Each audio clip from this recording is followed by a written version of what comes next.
Struggling to conceive? Pinnacle Fertility Ohio offers personalized concierge fertility care, expert guidance, and a dedicated navigator for support every step of the way. No wait for starting IVF. Book now at rgiohio.com, where families start and dreams of parenthood are realized. Welcome back to the Keri Croft Show. If you've been with me through this infertility series, then you know this hasn't been just a collection of stories. It's been a full-on masterclass in what it means to be human. The heartbreak, the hope, the grit, and grace, it's all here. And today, as we close this chapter, we're going out on a high note, wrapped in gratitude for every single person who's opened their heart along the way. This episode, it's a love letter to the winding, unpredictable, messy, beautiful roads that lead to family. You'll meet Melissa, who endured the crushing loss of twins but refused to let grief have the final word. She became a mom twice over, the second time at 43 years old. You'll hear from Molly, whose embryos were lost in a freak lab glitch. Can you even imagine? But who found her way back alongside her husband to their miracle now 7-year-old twins. And finally, Simi, an ICU doctor who's used to bringing the weather, steering the storm. But when she and her wife couldn't conceive a second child, they made the bold choice to search for an egg donor and expand their family in a way they hadn't expected. These stories aren't here to tie a neat little bow on infertility. They're here to remind you, family is built in more ways than one. There is no one single right path. There is only the one path that feels right for you. So if this series has cracked something open in you, if it's made you feel seen, heard, or just a little less alone, don't keep it to yourself. Share it. Follow the show, leave a review, help someone else find their way here. Because maybe, just maybe, this is the conversation they've been waiting for too. I am Melissa. I am currently 44 years old, almost 45. I am mother to my daughter, Elle, who is 6, and my son, Michael, who is 10 months. I started actively trying to become a mother almost, 10 years ago. I had 3 losses prior to the birth of my daughter, 2 miscarriages. One was with twins. My daughter was born. I did not use fertility drugs or anything like that for my daughter, and I had her healthy baby girl at age 39. After her, I experienced another loss and went through about a year and a half of working with my OB and a fertility specialist in attempts to become pregnant again. All of those attempts were unsuccessful, and I kind of gave up and then ended up pregnant with my son at age 43 and delivered him at 44. With my experience personally, I know that every woman and family goes through their own thing, but I do feel that not giving up hope, even when you want to, and even when you might have a doctor telling you to, is really important. You know your body and what's right for you. And I do feel like I'm living proof of never underestimate what might happen in your life or with your body or with your family, that, you can be in your mid-late 40s and still have very healthy pregnancies, very healthy children. I'm very lucky to have an amazing OB that was very encouraging. Dr. Shepard, if you haven't heard of her, which most people and women in Columbus, I think, have, is just the most amazing woman, doctor, provider. I think when you talk about women's health, she should be the billboard for it. She is just caring, considerate, intelligent, strength. I mean, she's the tiniest woman you've ever seen, and I would put her up against anyone. And she has fight and kept telling me not to give up, that you can fight the right pregnancy. And, she said that throughout the losses before my daughter and after. And when I gave up hope, she didn't. And I didn't believe it was going to work for us. I really didn't. I mean, I think we all go through those times where we're just give up like this. You see all your friends and your family and everybody else walking down the street in the park with children, and it's not you. And you just, year after year, you just think it's not going to happen. And she didn't, she didn't let us give up. And, I'm so grateful for her. And I think that's really important. You can give up hope for a little bit, but just keep finding it and keep trying to find that. We had been seeing a fertility specialist, and it basically did IUI a couple times unsuccessfully, different medications, different things.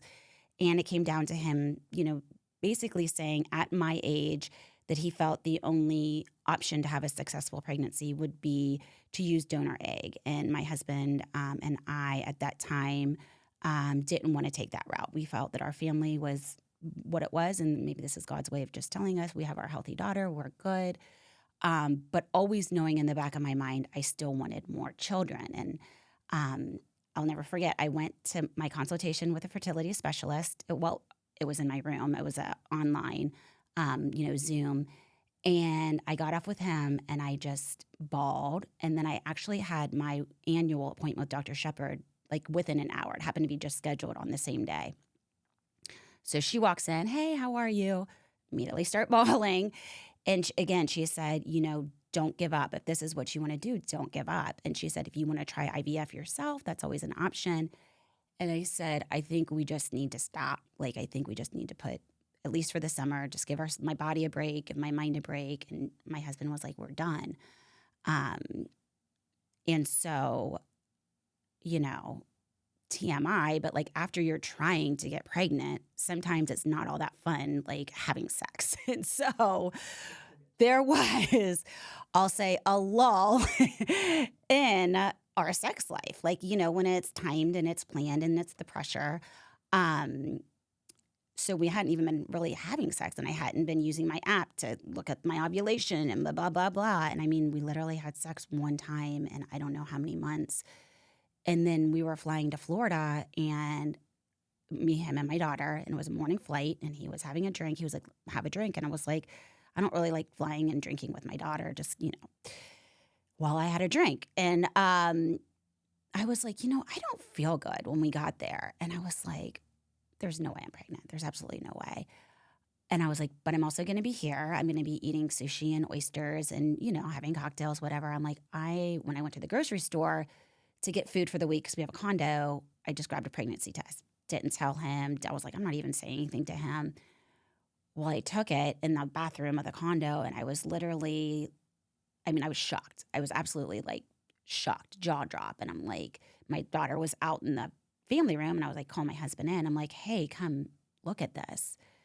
And he looked, and he was like, how the fuck did that happen? Like when did that even, like, how could that happen? I mean, we were both just shocked. And so, and then you quickly go from shock to, like the fear, the excitement, but also the fear, and knowing like the outcomes that have happened. And now I'm even older. But yeah, I still am shocked. Like, I literally look at my baby every morning and just cannot believe he's ours. Even this morning, my daughter got him and brought him in the bedroom. And she was like, can you believe Bubby's here? And I'm like, no, I can't. Like, I think we talk about it all the time, because she always, would ask about a brother and a sister. And she says these sweet things like that. She's very like mature for a 6-year-old, I feel. But I mean, I literally cannot believe I had a baby. I can't. Statistically speaking, we know at our age, I consider myself somewhat healthier person. But once you get into your 40s, even your late 30s, we know statistically it's a challenge. It's an uphill battle. But again, it can happen. Like this, I am living proof. My very healthy, wild man is living proof that, there are miracles, there are possibilities, there are options, that you just never know how your story will end. Like, I can't believe this is how, our family story ended, because I never thought it would, and it did. And I'm so proud of him. Like, I'm so proud that, we were able to have this happen to us. It just does. It's a dream, and it's a hard, for so many people for so many years. And, we experienced that, but, it sounds so cheesy, but dreams can come true, and they really do. They really do for a lot of people, in whichever way that dream looks for you. Typically, it's not a word that might be used when speaking of fertility, the process of starting your family, but I am really proud of what happened to us and what we were through. And me, I'm proud of my body. I'm proud of being able to carry 2 healthy children. Like, the older you get, And after going through the experience of carrying a child or watching a child be born, it's a miracle every time. No matter if, and I have chills, like I just think about like, if it happens a million times a day, it's still a miracle every time. And just what our bodies can do, what our hearts and our minds can do, what our families do. Like I'm just so proud to be a mom and to be able to share my experiences. I was lucky. I don't know if I want to use the word lucky, probably not the word lucky. I had a lot of women in my life that had done IVF, that, you know, had opened up about their miscarriages, their losses, their struggles. And so I feel like even with that, maybe not talking about being proud of the journey is something we say enough. And I think it's really important that we are able to say that and be loud and vocal about, like, this is a fight, and, you know, it's not always easy. It's not, you know, I'm not 18 years old and, you know, getting pregnant very easily. And it's a battle sometimes. And, you know, it's easy to get up. It's easy to, I can see why marriages don't make it at times. And I can see, you know, why families change throughout the process. And, you know, I have cousins and family members that adopted, and, you know, there's a lot of within my family different stories and different experiences. And I think that, you know, being proud of my story is something I hope to show my children too, and my daughter. My experiences with infertility definitely impacted my mental health in many ways. I don't think that anyone can go through these experiences and say it doesn't. And I'm not saying that you have to be, you know, clinically diagnosed with depression or anxiety, but I had lost my brother prior. And that was really hard, obviously. So after my first loss, that pregnancy was very much looked as, you know, light coming to our lives at a very dark time already. So experiencing loss after losing my brother was, you know, at times more painful than I thought that I could handle.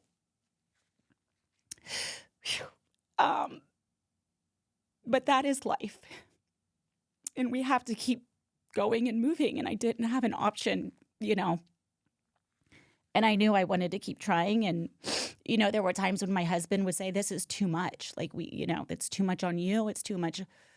And it didn't feel like not trying again was ever an option to me. Maybe I would say it, but I never felt it. Maybe I would say, like, this is too hard, because it felt too hard. So I would say my mental health was definitely impacted in many ways, and not in positive ways. There was a lot of sadness. I mean, I remember just, you know, after losses, just laying in bed, and just, it felt like I was in a movie. Like, you don't want to talk to anyone. You don't want to see anyone. You just want to be in your bed and alone. And I didn't even want my husband to touch me. I just, you know, I wanted to draw the shades and not let anyone in. But, you know, we made it through those times, and it was hard. It was really hard. I can't even imagine. Another component of, you know, a negative response to my mental health would be, you know, really feeling like my body was betraying me with the losses.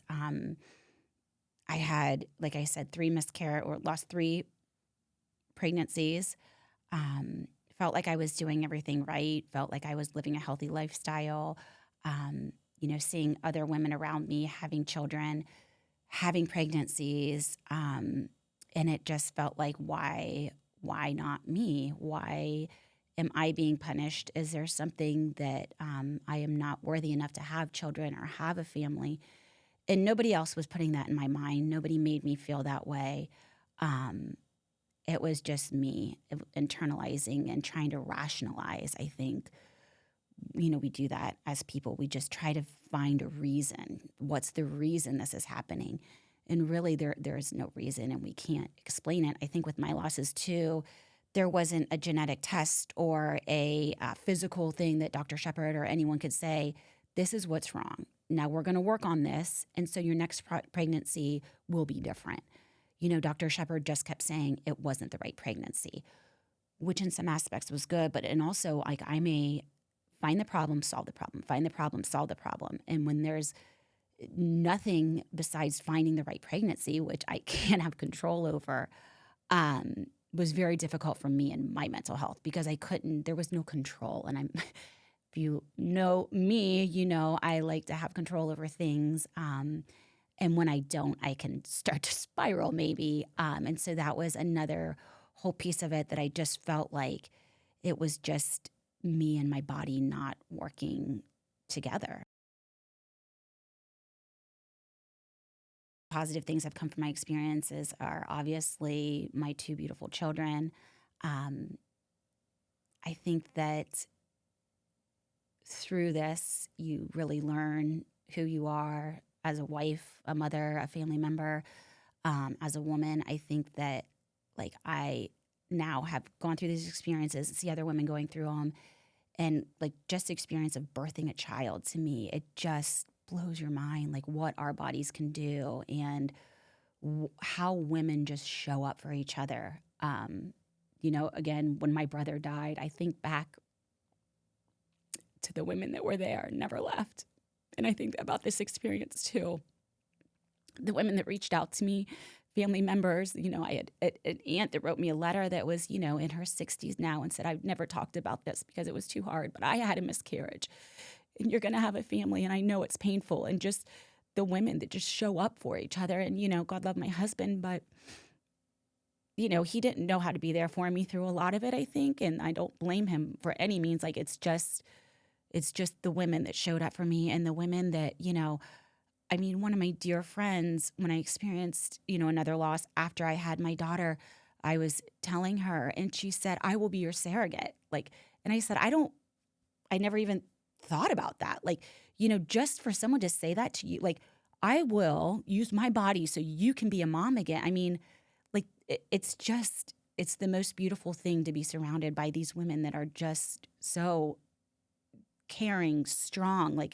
My cousins that had gone through IVF and shared their experiences and said the same thing, don't give up, don't give up. And, were my cheerleaders when I didn't think this was going to happen.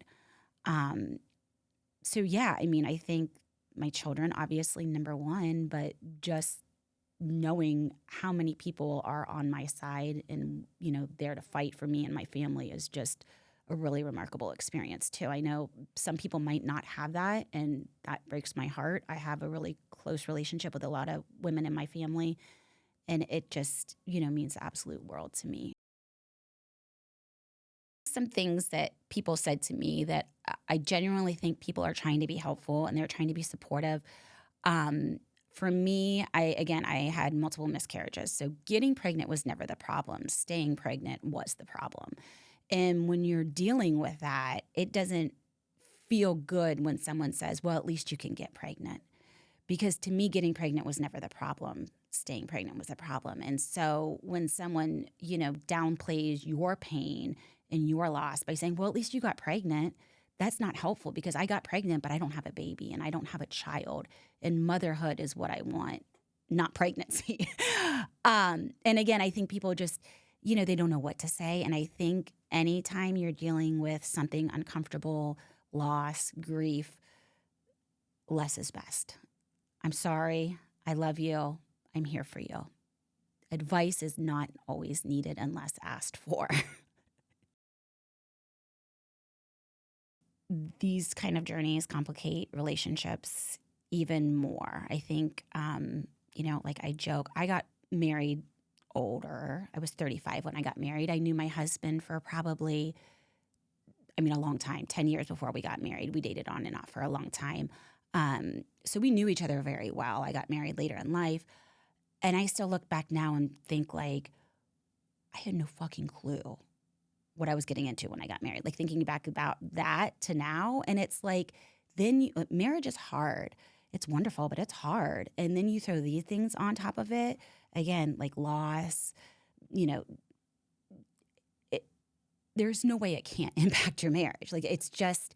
if you're struggling through this, know everybody is. Like, there's no way, whether it's impacting you right now or down the road, like these things are very difficult to maneuver. They're very difficult to manage. And men and women are very different. Their experiences, a man's experience with infertility or fertility problems is very different than the woman, you know, whether they're the very best husband in the world, the very best man in the world, they're experiencing something that you're not experiencing, and we're experiencing something that they're not. And to mesh this all together can be tricky.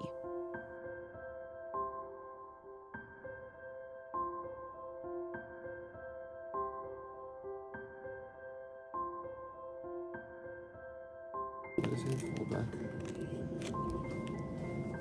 What do you think? You can give him a kiss on his cheek. Feel how smooth his skin is. Isn't he beautiful? What do you think?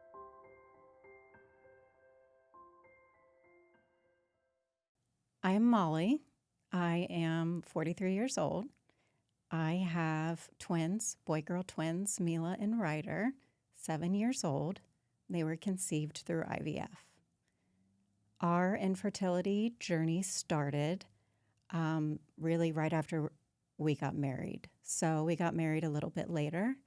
I was 31, my husband was 30, and we wanted to start trying right away. I was diagnosed at 18 with a polycystic ovary syndrome, PCOS, and it kind of just went to the back of my mind. I was put on birth control. Through my 20s, I was always on birth control. And not until I went off, shortly after getting married, did we find out I just didn't ovulate. So we knew we were going to need help pretty early on. So we started our journey right away. So I was put on Clomid. We did that for, 8 cycles, way too long. Wasn't really doing anything for me. So we needed to really see a specialist at that time, which brought a lot of uncertainty and emotions, but we were ready to jump in. Whatever it was going to take, we were going to do.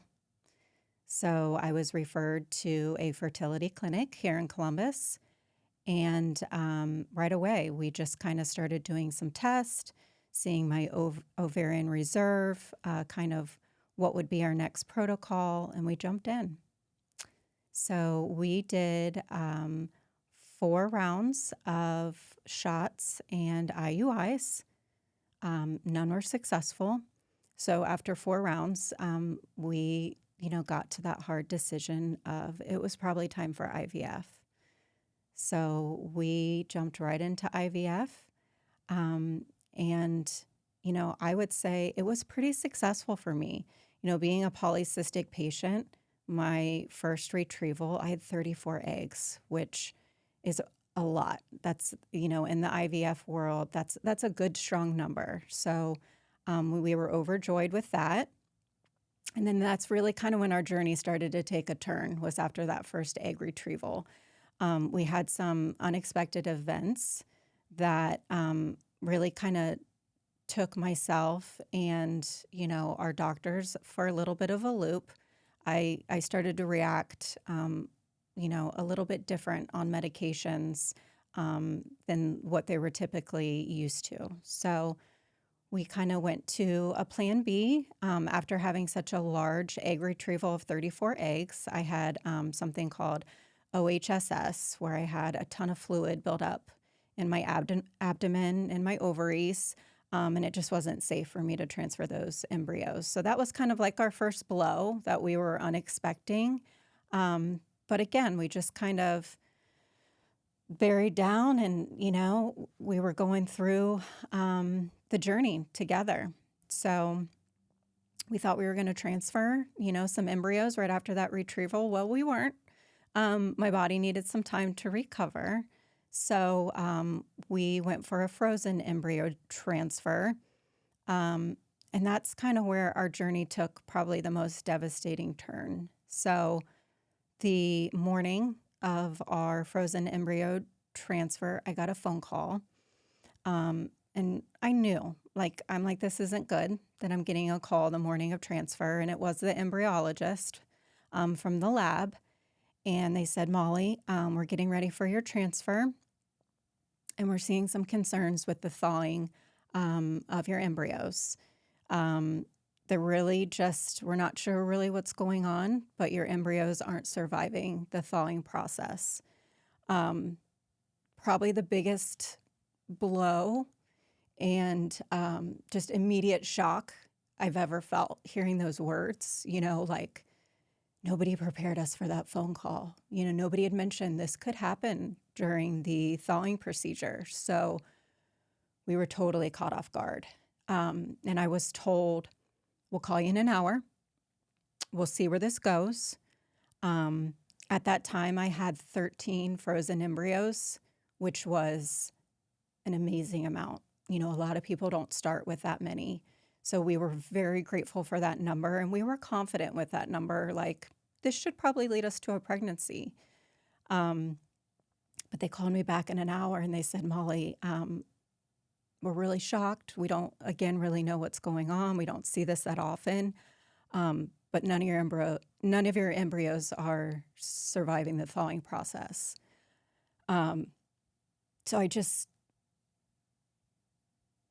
it was just like, what does this mean? Is our journey over right now, right here and then? Like, I just remember looking up at my husband, and we just looked at each other like, well, we didn't expect this. So they said, come on in.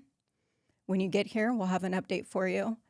And I just remember, driving there with my husband, we were completely silent. I was just looking out the car window, just looking up to God and just saying, like, this is it. We went through all of this, and it's been yanked away. But we got there, and the embryologist met with us, and there wasn't a lot of conversation that day because I think they didn't really know what was going on. They didn't want to say too much. But they just said, you know what, Molly, we'll move forward with the transfer. We aren't really sure if these embryos are even viable anymore, but you're here, so let's just do it. So we did it, and I knew in my heart that day that it was over. Like, I knew those embryos, for whatever reason, were no longer with us. Yeah, they couldn't give me any reasons. They just basically were like, start over. We didn't have the means to start over. Like, we had spent all our money. This was it. So it was devastating. It really was the biggest blow. And just to not have an answer of what happened, you don't hear the lab fucking up that much, like, but we knew something went down. And to this day, I know something went down. I didn't need them to tell me something went wrong, but something went wrong. So we took some time off. We really needed to recoup. I knew I wasn't going to give up, but I felt really defeated. And again, financially, emotionally, physically, it's like, where do we go from here? Like, we just did everything we were supposed to do. I had 13 embryos. I had 34 eggs. Like, I had every shot to get pregnant. So we took a break. I let myself heal a little bit. And then I picked right back up, and I said, it's time to get a second opinion. We got to go somewhere else. So that's what we did. And thank God we did.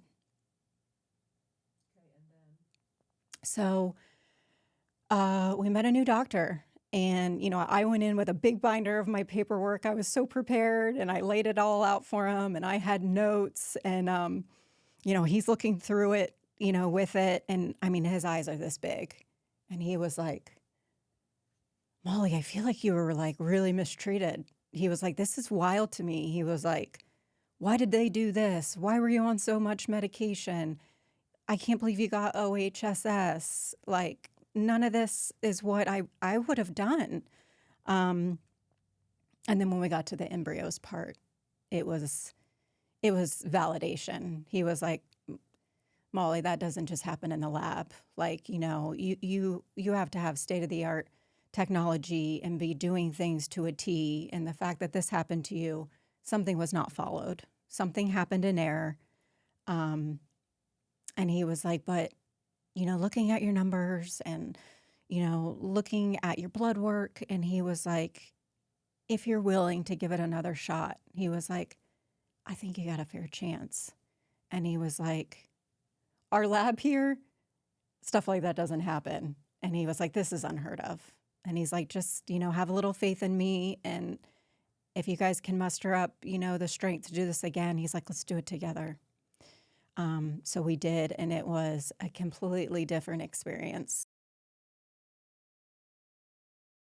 We decided to move forward with this new clinic, this new doctor. It was a renewed sense of hope that, yeah, we just were defeated, but like we've got this new chance now with this new doctor. And he had a different plan and protocol for us. It felt good. So we moved forward, and the medications I was taking, the protocol, everything was different. And that's, it felt good because I felt like this was being tailored to me. I wasn't just a number, going through, everyone does the same steps. I felt like this doctor really was like, Molly, for your blood work and what you did the previous round, this is what we're going to do different this round. So it felt really good. We decided obviously to go straight to IVF. There was no sense of kind of doing anything prior to that. We just jumped in full force. So we had an egg retrieval. And again, I took off some time to, heal, recruit. My body had been through a lot. So we did another frozen transfer. We didn't do a fresh transfer. And everything about that day, we were nervous, right? Because what we had been through before with the lab, this part of the process is when things went really south for us. So we went in that day, and the embryologist and this doctor sat us down and literally, just looked in our eyes and said, Molly, your embryos are thawing beautifully. We see no concern. Everything that's supposed to happen is happening. They showed us a picture of our 2 embryos that we were going to transfer, which I thought was so cool. I just loved seeing a little picture, of those cells. So we went in and we transferred 2 embryos. And we left that day, and I looked at my husband and I said, something's different about today. I really, something's different. I feel good. I feel at ease, and 10 days later, early, when I wasn't supposed to test at home, I did. And it's the first positive we've ever gotten. And, I'll remember that moment and second and place in time forever. So first transfer with this new doctor, and it took.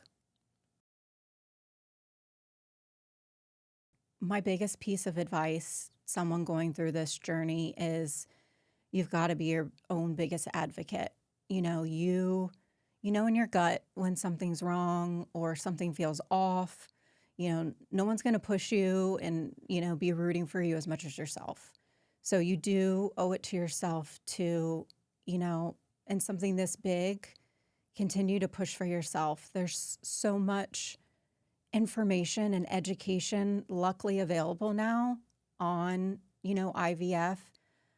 It's okay to do your own research and ask the questions and, advocate for yourself. Another thing, that I think is the biggest piece of advice and, what I learned from our journey is, this was 9 years ago for me. So the social platform, isn't quite as, large as it is now. But I do remember on Instagram, I was laying in bed one night and I just happened to put in hashtag IVF. And it was like a light bulb went off. It was alarming to me how much information in a community of women and people struggling with infertility have come together on social media. So I just remember that night, like it was like women all across the country and the world in that moment were going through exactly what I was going through. And it was like a holy shit moment. Like, I was so like, to find this resource that I did feel alone. You know, none of my girlfriends, none of my sisters, no one really had been down this path, was struggling with infertility. So I did feel alone for, you know, a lot of it, until I found this fierce army of women. They were strangers, and we were connecting on a very deep level. And these strangers were now like my little cheerleaders on the side that were supporting me. And I mean, the bond was like instant. I mean, we were checking on each other daily. How'd your appointment go? What, you know, how are your follicles? When's your transfer? I mean, it was like this sisterhood of women that really was like this tribe that will live with me forever, because it honestly helped me through this process more than anything else. So just know you're not alone. You're not alone. And I think we're getting better at talking about infertility. This podcast, and a lot of people are getting more comfortable talking about it, but a lot of people still aren't. And I just, it was such a traumatic experience for me. I vowed to myself, really for the rest of my life, if I can be an infertility advocate for anyone, whether it's one person, I want to be that person to help, because it really has changed my life forever. I'm 9 years outside of it now, but it's never going to leave me.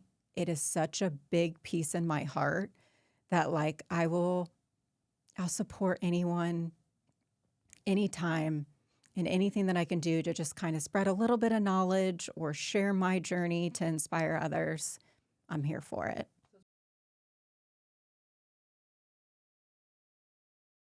When you're looking at, your inner group of people, right? Your friends, your spouse, your family, your coworkers, when you're going through this journey, I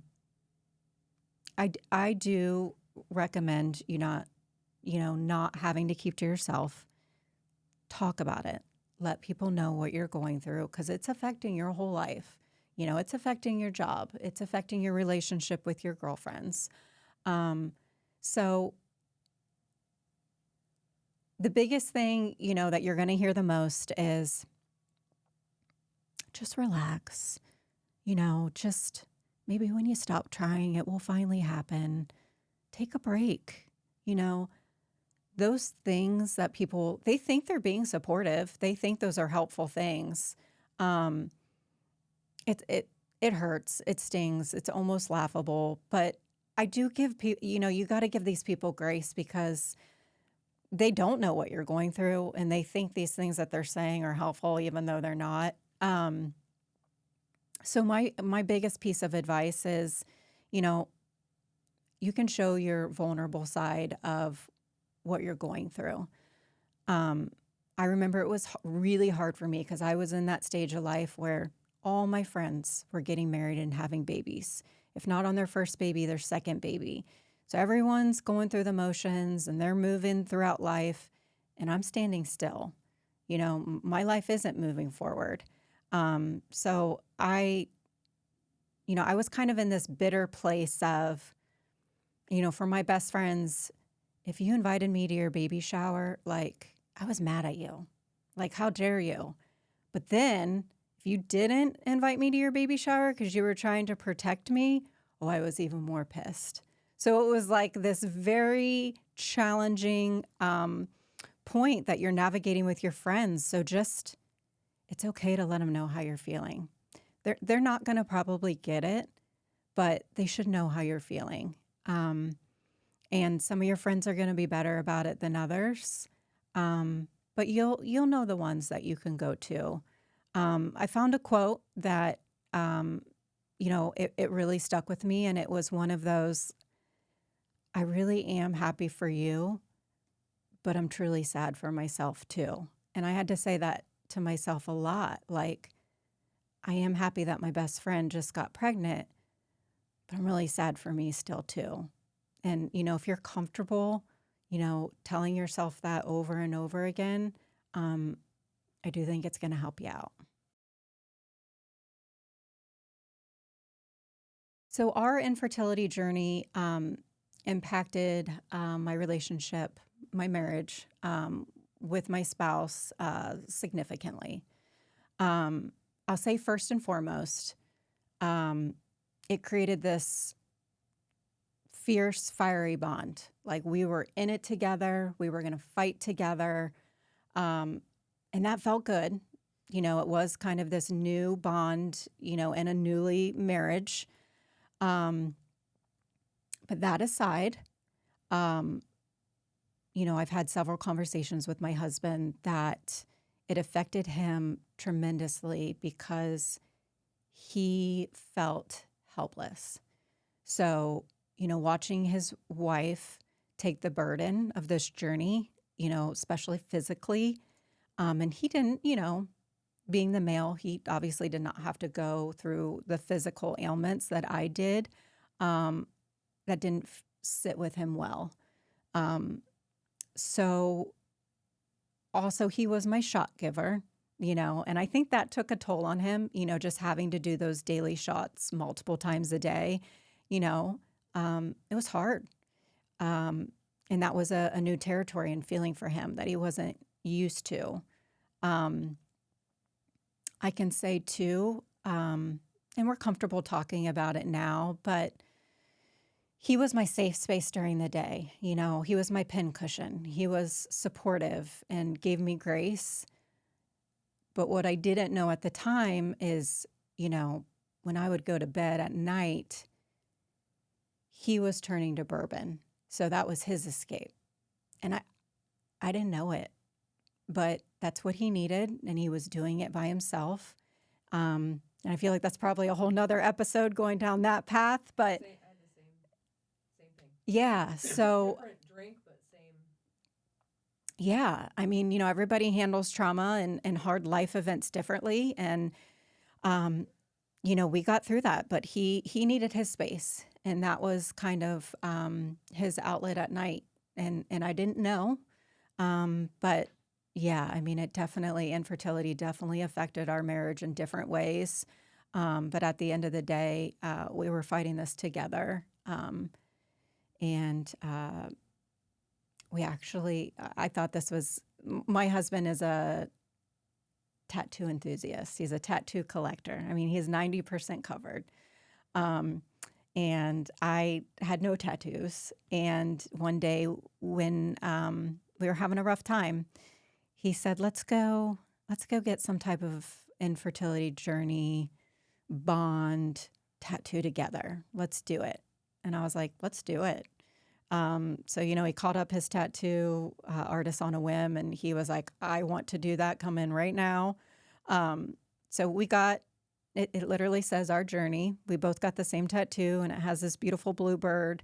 And that was my first tattoo. And I love that day. Like, it means a lot to me. And we look at our tattoos and we're like, we did that together. So I do think that that's a little special part of our journey. I do like to share. So since he doesn't have much room, so that was a challenge. So his is actually at the lower base of his neck. Mine's on my ribs.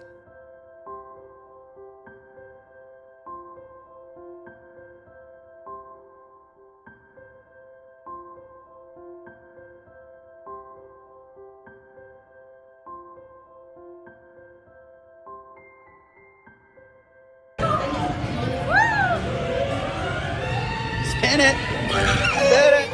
Oh my gosh, I'm gonna throw up.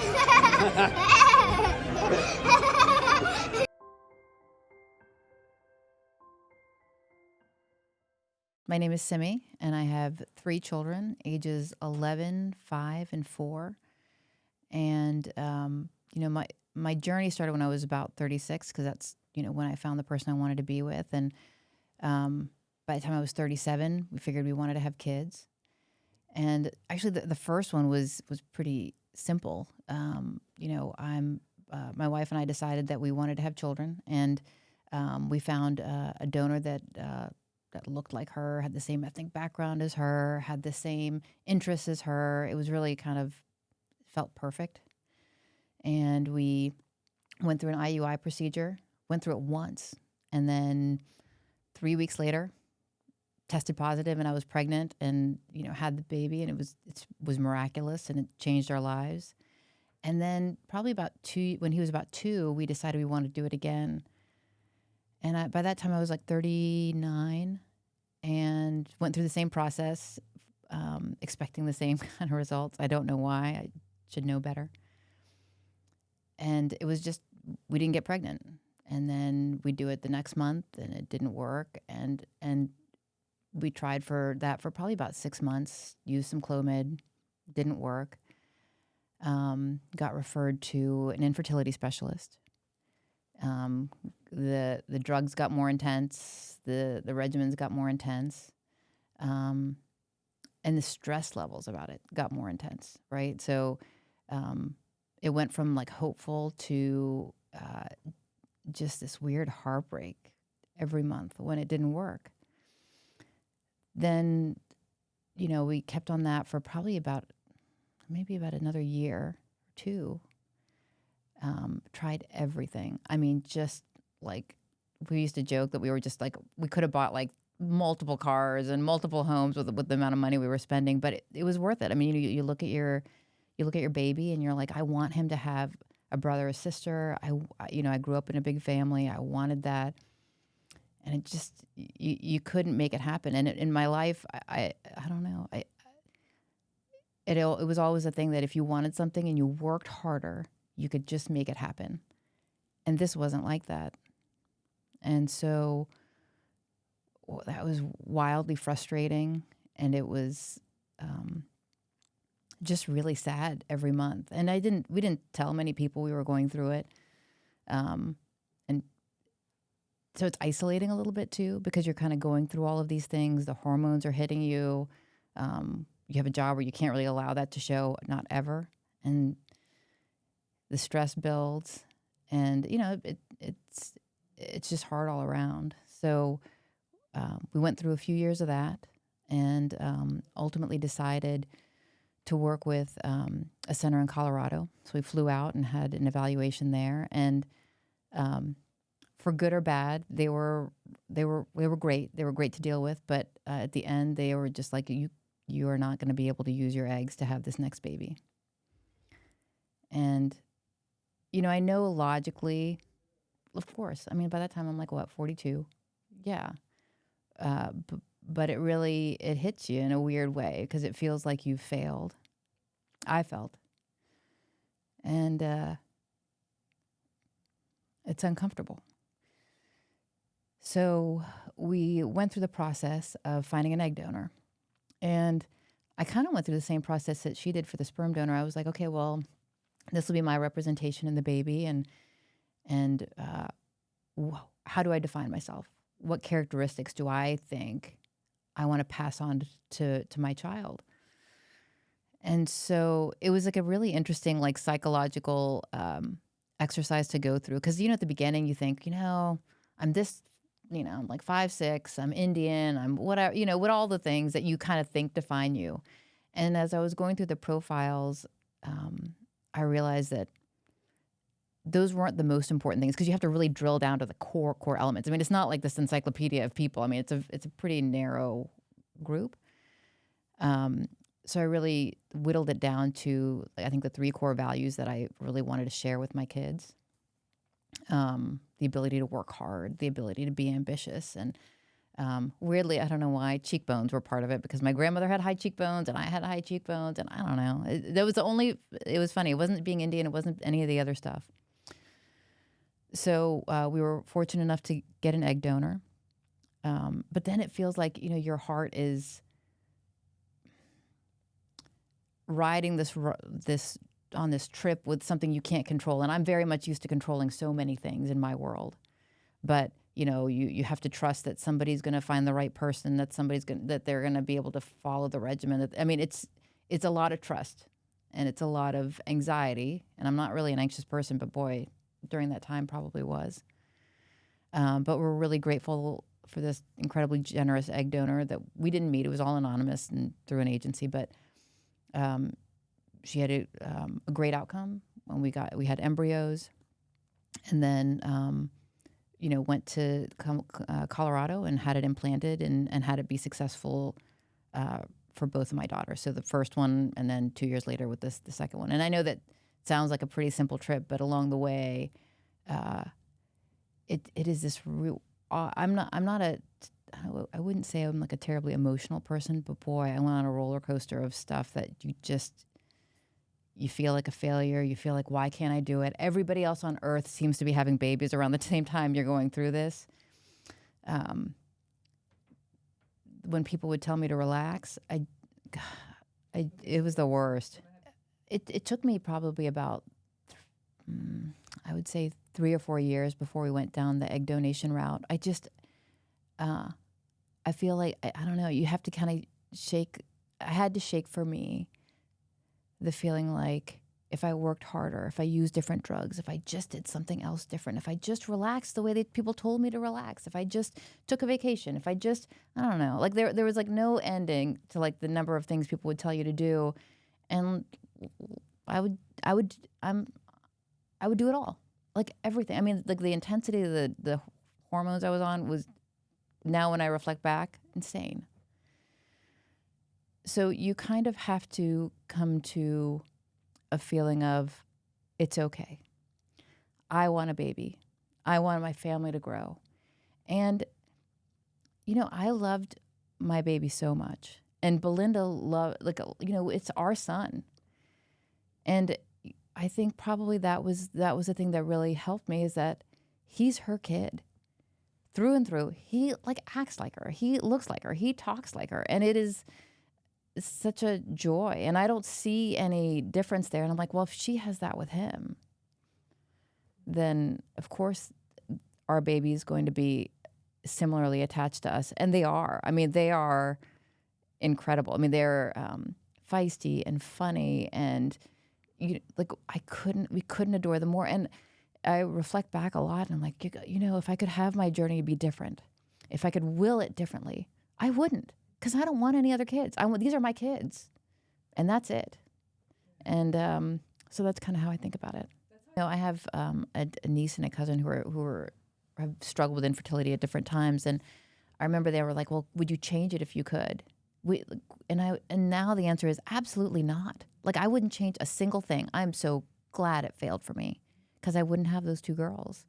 But it's hard to explain until they're like there in your presence, and they're so connected to you in every way. Like, they're just embedded into your being.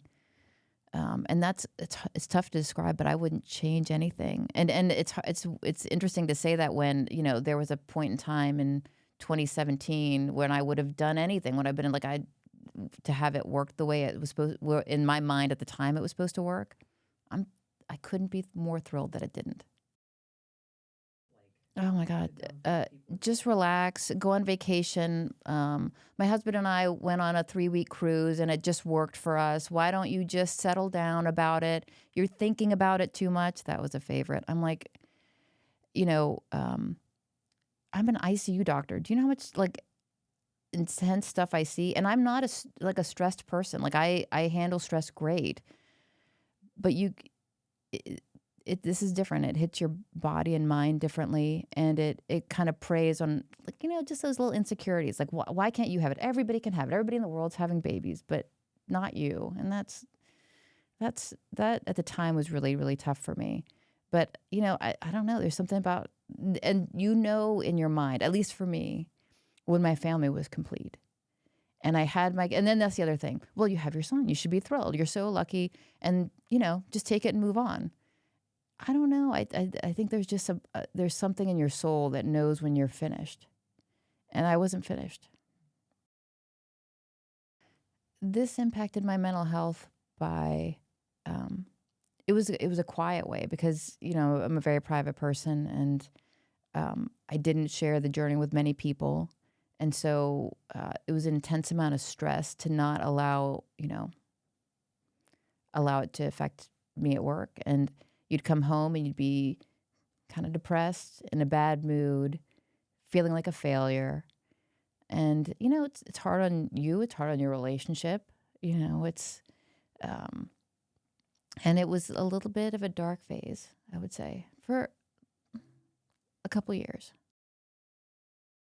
I'm really great at talking to other women who have infertility issues, because I will say I see them in my life, and I see them overlooked in ways that I wouldn't have recognized before.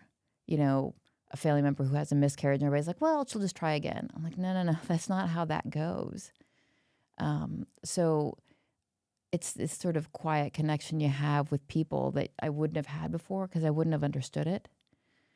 And the ability to help share my support and thoughts and story with them so that they don't feel quite so alone, because it is a very isolating experience, for sure. And I don't want them to go through that. The stigma, people say the right things. Oh, it's going to be okay. It'll be fine. Your family, you have one, it's going to be fine. But I think it's a little bit of a self-imposed stigma too, if I reflect back. Like, people were genuinely supportive. They really were. They said the worst kind of stuff, though, and the stuff that would make you spiral into feeling into a bad place. And so I do think reframing and helping people understand the right things to say, the right questions to ask.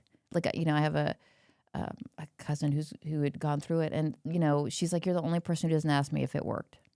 You're the only person who doesn't. And they understand that I'm not asking if you're pregnant now after this treatment, not because I'm not interested. Of course, I'm incredibly interested. But it is very painful every time to look at people and say, not this time. We tried really hard, but it didn't work out this time. You say it and you put on a good face and then go home and you feel like crap about it. I think it's constant reassurance that they're doing the right things, that everybody's journey is different. And it's okay sometimes to shut out all those extra voices that are telling you, do this, take a cruise, go on a trip, do whatever. That, trust yourself, go through the process that you need to go through, find the physicians, the teams that you trust, and work with them. And that's to me, the most important thing, because it kind of tears you down as a person a little bit. And to just rebuild them and kind of give them the confidence that you're doing the right stuff. The fact that you went swimming, didn't change the outcome. The fact that you went on a plane trip and they told you, maybe you should wait 2 weeks and you went on day 13, didn't change the math at all. But the hard thing is when you go through this, there's so much, obviously there's some there's clearly medical structure behind the advice they give, but some of it's just guesswork, right? You should do this. You shouldn't do that. You should go on a trip. You shouldn't go on a trip. You should drive. You shouldn't drive. You should lay down for 12 hours after the IUI. You shouldn't. I mean, I think it's just supporting them and feeling confident in their choices, because every choice you make that doesn't work out racks you with this sort of self-doubt. Racks you with, boy, what if I had done that? My mom told me to do this, and my aunt told me to do this, and the lady at the grocery store said this worked for her. You kind of have to shut people out a little bit and just listen to yourself and not punish yourself when things don't work out, because it's out of your hands. And that's a really hard thing for people who are really used to controlling the environment around them, right? Like I'm pretty good at bringing the weather, changing the mood.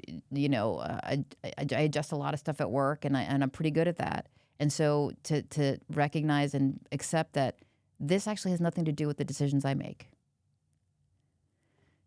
It sounds easy, but it is really, really tough when you're used to being able to command a room. Yeah, and it's hard because you go to people who are well-meaning, your doctor, or your friends, whatever, and they're like, "Well, I did this, and you did this, and boy, did you take that trip? I thought you weren't supposed to." I mean, you can it just spirals, and then the anxiety starts. Then they're like, well, don't be anxious. Well, how can I not be anxious? There's no right. Like, if I walk 2 steps, you told me I should have walked 4. If you told me I should walk and exercise, great. If you tell me I shouldn't walk and exercise, I don't. Okay, well, there's my best advice to people is to stop listening to everybody, and just follow what you feel works for you.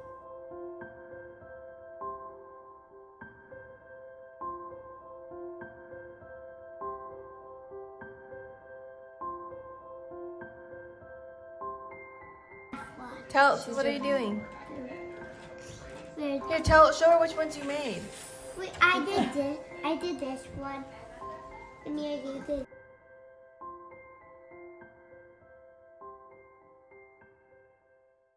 If you've made it to the end of this episode, thank you.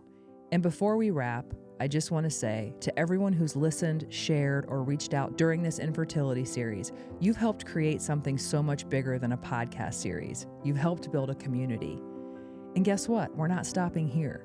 We're actually planning an in-person gathering for everyone who shared their story in this series, and we'd love to extend the invite to you too. If this series spoke to you, if you felt connected, inspired, or just want to be in the room with some badass humans who've walked this path, you're invited. Shoot me a DM or email the show and we'll get you the details. And because community is everything, we're also launching a free Slack channel for anyone going through infertility. This will be a safe space to connect, share, ask questions, and just be with others who get it. If you want in, head over to kericroft.com and subscribe to the email list. We'll send you everything you need to join that space. And hey, if you want to follow all the things I'm building, Total Badass, The Keri Croft Show, events, coaching, you know where to find me. Again, kericroft.com. Sign up, stay connected, and be the first to know what's coming next. Speaking of next, get ready for May, where we'll take a deep dive into mental health. We're cracking open the conversations that need to be had. If you've got a story to share or feel called to be a part of that series, hit me up. I'd love to hear from you. Thank you for being a part of this, and until next time, keep moving, baby.